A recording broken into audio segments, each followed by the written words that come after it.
नमस्कार. आज आहे मंगळवार आणि आज आहे लक्ष्मीपूजन. दिवाळी लक्ष्मीपूजन हा हिंदू धर्मातील अत्यंत महत्त्वाचे पर्व आहे. म्हणून तुम्हाला आज वेळात वेळ काढून झाडूखाली ही एक वस्तू ठेवायची आहे. आपण आज लक्ष्मीपूजनामध्ये झाडूची पूजा करत असतो. घरामध्ये माता लक्ष्मी कायम नांदते. लक्ष्मीपूजनाचे फळ तुम्हाला संपूर्ण मिळत असते. म्हणून तुम्हाला झाडूखाली ही एक वस्तू आवर्जून ठेवायची आहे. कोणती वस्तू आहे, कोणत्या वेळेत ठेवायची आहे आणि त्याच्यानंतर काय करायचे आहे, संपूर्ण सविस्तर माहिती मी तुम्हाला याच व्हिडिओमध्ये देणार आहे. त्यामुळे व्हिडिओ स्किप न करता शेवटपर्यंत बघा. माहिती आवडल्यास लाईक, शेअर, सबस्क्राईब करून बेल आयकॉनला प्रेस करा. आणि आज आवर्जून कमेंट बॉक्समध्ये जय श्री माता लक्ष्मी किंवा ओम श्री महालक्ष्मी नमः लिहायला अजिबात विसरू नका. यामुळे साक्षात माता लक्ष्मीचे आशीर्वाद तुम्हाला प्राप्त होतील. लक्ष्मीपूजन हा दिवाळीच्या सणातील सर्वात पवित्र आणि आनंददायी दिवस मानला जातो.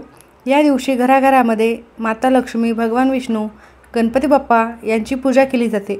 असा समज आहे की लक्ष्मीपूजनाच्या दिवशी देवी लक्ष्मी पृथ्वीवर येऊन भक्तांच्या घरामध्ये सुखसमृद्धी, सौभाग्याचा आणि सौख्याचा वर्षाव करत असते. त्यामुळे या दिवशी आपले घर स्वच्छ ठेवायचे आहे, दिवे लावायचे आहेत. लक्ष्मीपूजन म्हणजे धनलाभ, शुभत्व, आध्यात्मिक उन्नतीची प्रार्थना केली जाते. या दिवशी विधिवत पूजा करून लक्ष्मी मातेसमोर आपली जी काही मनोकामना आहे ती बोलली जाते. घरातील सर्व नकारात्मकता दूर करून घरामध्ये सकारात्मकता आणि ऐक्याचे प्रतीक असणारे हे दिवाळीचे दिवस असतात. या दिवशी तुम्ही लक्ष्मीची पूजा केल्याने तुमच्या आयुष्यातील सर्व नकारात्मकता पूर्णतः नष्ट होत असते. माफ करा, थोडा फटाक्यांचा आवाज येत आहे, त्यामुळे क्षमा असावी. नजरबाधा असो, अशा अनेक समस्या तुमच्या आयुष्यात असतील तर तुम्हाला वारंवार काही ना काही त्रास होत असतो. प्रत्येक कामामध्ये अडचणी यायला सुरुवात होते. पैसा घरामध्ये टिकत नाही, घरामध्ये स्थिरता राहत नाही, माता लक्ष्मी स्थिर राहत नसते आणि तुम्हाला देखील तुमची देखील मनःशांती राहत नसते. त्यासोबतच घरामध्ये सतत भांडणे, वादविवाद हे वाढतच जातात आणि ज्या घरामध्ये जास्त भांडणे असतात त्या घरामध्ये माता लक्ष्मी थांबतच नसते आणि त्यामुळे आपल्या घरात अनेक समस्यांना आपल्याला तोंड द्यावे लागते. तर या सर्व समस्या दूर होण्यासाठी हा दिवस अत्यंत महत्त्वाचा असणार आहे. लक्ष्मीपूजन हा शब्दच लक्ष्मीचे पूजन करून आपल्या घरामध्ये आर्थिक समस्या जाणवत असतील, खूप कष्ट आणि मेहनत करून घरामध्ये पैसा येत नसेल, आलेला पैसा घरात टिकत नसेल, तर यासाठी उपाय करण्याचा हा विशेष दिवस असणार आहे. तर मी आत्ता तुम्हाला जो उपाय सांगणार आहे तो आपल्याला लक्ष्मीपूजनाच्या वेळी करायचा आहे. लक्ष्मीपूजनाच्या वेळेत आपण झाडूची पूजा करत असतो, तर तेव्हा हा उपाय केल्याने 7 पिढ्यांचे दारिद्र्य नष्ट होईल. तुमच्या घरामध्ये माता लक्ष्मी येईल आणि अखंड नांदेल. संध्याकाळी विधिवत लक्ष्मीपूजन करत असताना आपण धनाची, झाडूची, संपत्तीची, मिठाची पूजा करत असतो. झाडूच्या पूजनाचे लक्ष्मीपूजनाच्या दिवशी अत्यंत महत्त्व आहे. अलक्ष्मीचे निस्सरण केले जाते आणि लक्ष्मी मातेचे घरामध्ये आगमन होत असते. त्यासाठी या दिवशी झाडू अत्यंत महत्त्वाचा आहे. समुद्रमंथनात हलाहल विषानंतर ज्येष्ठा अलक्ष्मीचा जन्म झाला.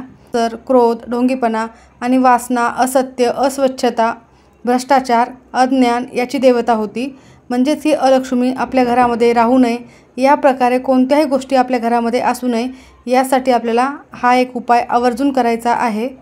त्यासोबतच मिठाला देखील अत्यंत महत्त्वाचे मानले जाते. मिठाला अत्यंत महत्त्वाचे का मानले जाते? लक्ष्मीपूजनानंतर खडे मीठ किंवा साधे मीठ वाटीत घेऊन त्याला हात जोडून नमस्कार करावा. त्याचे आपल्या आयुष्यातील स्थान ओळखून कृतज्ञता व्यक्त करावी आणि अलक्ष्मीला दूर करण्यासाठी झाडू आवर्जून पूजेमध्ये ठेवायला हवा. एक छोटासा तुम्ही फडा ठेवला तरीही चालेल, पण आवर्जून पूजेमध्ये झाडू ठेवायला हवा.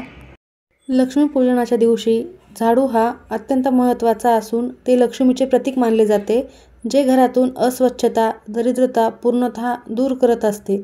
या दिवशी नवीन झाडू खरेदी करण्याचे देखील अत्यंत महत्त्व आहे. त्यासोबतच त्या झाडूची पूजा केली जाते. जुना झाडू वापरला जात नाही. धनत्रयोदशीला किंवा लक्ष्मीपूजनाला झाडू खरेदी करणे अत्यंत शुभ मानले जाते. लक्ष्मीपूजनात झाडूची खरेदी करून पूजा करणे म्हणजे लक्ष्मीचे प्रतिनिधित्व करत असते. यामुळे घरामध्ये लक्ष्मीचा वास कायम राहतो, घरात सुखसमृद्धी येत असते आणि लक्ष्मीपूजनाच्या दुसऱ्या दिवशी ह्या झाडूचा वापर करावा. झाडूची पूजा कशी करावी? तर लक्ष्मी मातेची विधिवत पूजा केल्यानंतर तुम्हाला झाडूची पूजा करायची आहे. लक्ष्मीपूजनाच्या दिवशी नवीन झाडू विकत घेण्याची आणि तिला लक्ष्मी मानून तिची पूजा करण्याची प्रथा ही प्रत्येक ठिकाणीच असते. झाडूला हळद, कुंकू, अक्षता, फुले अर्पण करून त्याची पूजा करायची आहे. त्या दिवशी नवीन झाडू खरेदी करून त्याची पूजा केल्याने आणि दुसऱ्या दिवशी तो झाडू वापरल्याने घरातील अलक्ष्मी पूर्णतः नष्ट होत असते आणि माता लक्ष्मीचे तुमच्या घरामध्ये आगमन होत असते. काही जण धनत्रयोदशीलाच झाडू खरेदी करत असतात. त्या दिवशीही पूजा केल्याने आणि तो झाडू वापरल्याने अलक्ष्मी पूर्णतः घरातून निघून जाते आणि लक्ष्मीपूजनाच्या दिवशी माता लक्ष्मी आपल्या घरामध्ये येत असते. म्हणून तुम्ही धनत्रयोदशीच्या दिवशी केलं असेल तरी ठीक आहे, परंतु लक्ष्मीपूजनाच्या दिवशी देखील एक झाडू तुम्हाला खरेदी करून त्याची विधिवत पूजा करायची आहे. आता या झाडूखाली काय ठेवायचे आहे हे आपण बघूया. झाडूखाली ही वस्तू ठेवल्याने माता लक्ष्मी तुमच्यावर प्रसन्न होऊन कायम तुमच्या घरामध्ये राहणार आहे आणि लक्ष्मीपूजनाचे संपूर्ण फळ तुम्हाला मिळणार आहे. झाडूचे अत्यंत महत्त्व असल्यामुळे काही गोष्टी टाळायला हव्यात. झाडूला पाय लावू नये, चुकून लागला तर लगेच नमस्कार करावा. झाडूने कोणालाही मारू नये, लहान मुलांना नाही, प्राण्यांना नाही, कोणालाही झाडू मारू नये. कोणीही घराबाहेर जात असेल तर लगेच झाडलोट करायची नसते असे देखील शास्त्रात सांगितले गेलेले आहे. त्यामुळे तुम्ही या गोष्टी आवर्जून घरामध्ये नेहमीच पाळायच्या आहेत. समृद्धी आणि ऐश्वर्याचे प्रतीक असलेल्या लक्ष्मीची पूजा लक्ष्मीपूजनाच्या रात्री केली जाते. श्री लक्ष्मीपूजनाच्या वेळी अक्षतांनी बनवलेले अष्टदल, कमल किंवा स्वस्तिक यावर श्रीलक्ष्मीची स्थापना केली जाते. त्यानंतर लक्ष्मी आणि आदिदेवतांना लवंग, वेलची, साखर घालून तयार केलेल्या गाईच्या दुधाच्या खव्याचा किंवा बासुंदीचा नैवेद्य अर्पण केला जातो. लक्ष्मी मातेसमोर धने, गूळ, लाह्या, बत्तासे इत्यादी अर्पण केले जातात. त्यानंतर हा प्रसाद सर्वांना वाटला जातो. लक्ष्मीपूजनाला चलनी नोट, नाणी, सोन्याचे अलंकार याची देखील पूजा केली जाते. व्यापारी वर्ग या दिवशी व्यापाराचे दस्तावेज, वह्या, हिशोबांच्या वह्या, कागदपत्रे याची पूजा करतात. त्याला चोपडा पूजन असे म्हणतात. तसेच फटाके उडवून आनंद देखील साजरा केला जातो. तुम्हाला देखील या दिवशी एक वही, तुमची हिशोबाची वही करायची आहे व त्याची तुम्हाला पूजा करायची आहे. त्यावर एक स्वस्तिक काढून ओम श्री महालक्ष्मी नमः असं लिहायचं आहे.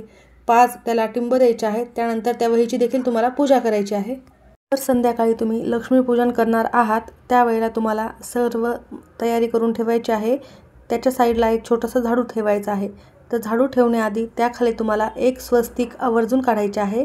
कुंकवाने स्वस्तिक काढा. त्यामधील 4 बिंदू 2 कडाच्या लाईन आवर्जून काढायच्या आहे. स्वस्तिक हे मांगल्याचे प्रतीक असल्यामुळे आपल्या घरातील सर्व समस्या सहजच दूर होतात आणि घरामध्ये आनंदाचे वातावरण निर्माण होत असते. झाडू ठेवत असताना झाडूची मूठ देवाकडे असावी अशा प्रकारे झाडू ठेवायचा आहे. त्यानंतर झाडूखाली आपल्याला जी वस्तू ठेवायची आहे ती ठेवण्याआधी तुमचे लक्ष्मीपूजन, गणपतीपूजन सविस्तर आणि योग्य पद्धतीने करून घ्यायचे आहे. तुम्हाला एक डिश घ्यायची आहे किंवा तुम्ही एक पेपर घेतला तरीही चालेल. त्यावर तुम्हाला 2 अखंड फुलांच्या लवंगा, 2 वेलची, 5 काळी मिरी घ्यायची आहेत. 1 किंवा 2 रुपयाचे 1 नाणे घ्यायचे आहे आणि त्यासोबतच तुम्हाला 2 भीमसेनी कापुराच्या वड्या ठेवायच्या आहे. जर तुमच्याकडे भीमसेनी कापूर नसेल तर तुम्ही साधा कापूर देखील ठेवू शकता. या सर्व वस्तू तुम्हाला एका पेपरवर ठेवायच्या आहे व तो पेपर तुम्हाला या झाडूच्या खाली ठेवायचा आहे. जर तुमच्याकडे लाल किंवा पिवळ्या रंगाचा कोरा कपडा असेल तर त्यामध्ये ह्या वस्तू ठेवून त्याची पोटली तयार करून देखील तुम्ही झाडूखाली ठेवू शकता किंवा पेपरवर ठेवलं तरीही चालेल. त्यानंतर तुम्हाला लक्ष्मी मातेसमोरच बसून महालक्ष्मी अष्टकमचं पठण करायचं आहे 3 वेळेला. त्यासोबतच महालक्ष्मी स्तोत्राचे पठण करायचे आहे 1 वेळेस आणि श्रीसुक्तमचे पठण देखील करायचे आहे. त्याचबरोबर ओम श्री महालक्ष्मी नमः या मंत्राचा देखील तुम्ही जप करू शकता. घरामध्ये माता लक्ष्मी स्थिर राहण्यासाठी प्रार्थना करायची आहे. मंत्र तुम्ही कमीत कमी 21 वेळेस जप केला तरीही चालेल किंवा तुम्हाला शक्य असेल तर 108 वेळा तुम्ही जप करू शकता. त्यानंतर तुम्हाला मनोभावे नमस्कार करून तुमच्याकडनं काही लक्ष्मीपूजनामध्ये चूक झाले असल्यास क्षमा मागायची आहे. त्यासोबतच तुमच्या घरामध्ये बरकत येण्यासाठी प्रार्थना करायची आहे. लक्ष्मी माता स्थिर घरामध्ये राहण्यासाठी प्रार्थना करायची आहे. त्यानंतर रात्रभर त्या वस्तू तशाच झाडूखाली ठेवायच्या आहेत आणि दुसऱ्या दिवशी सकाळी उत्तर पूजा करत असताना त्याखाली आपण जे 1 रुपयाचे नाणे ठेवले होते ते तुम्हाला तुमच्या पर्समध्ये किंवा तिजोरीमध्ये ठेवायचे आहे. त्यासोबतच लवंगा, वेलची आणि कापूर जो आहे तो तुम्हाला एका पंक्तीमध्ये थोडेसे तांदूळ टाकून त्यावर ठेवायचा आहे. त्यासोबतच तुम्हाला जे काळी मिरी त्यामध्ये ठेवले होते ते देखील टाकायचे आहेत आणि हे सर्व प्रज्वलित करून त्याचा धूर तुम्हाला तुमच्या संपूर्ण घरभर फिरवायचा आहे. नक्की करा. अत्यंत प्रभावी उपाय आहे. माता लक्ष्मी तुमच्या घरावर कायम आशीर्वाद प्राप्त होतील. लक्ष्मीपूजनाचा मुहूर्त रात्री 6:10 ते रात्री 8:40 असणार आहे. यावेळी तुम्ही लक्ष्मीपूजन करू शकता. नक्की करा. तुम्हा सर्वांना दिवाळीच्या खूप खूप शुभेच्छा. माहिती आवडली असेल तर लाईक करा. सर्वांचे खूप खूप धन्यवाद.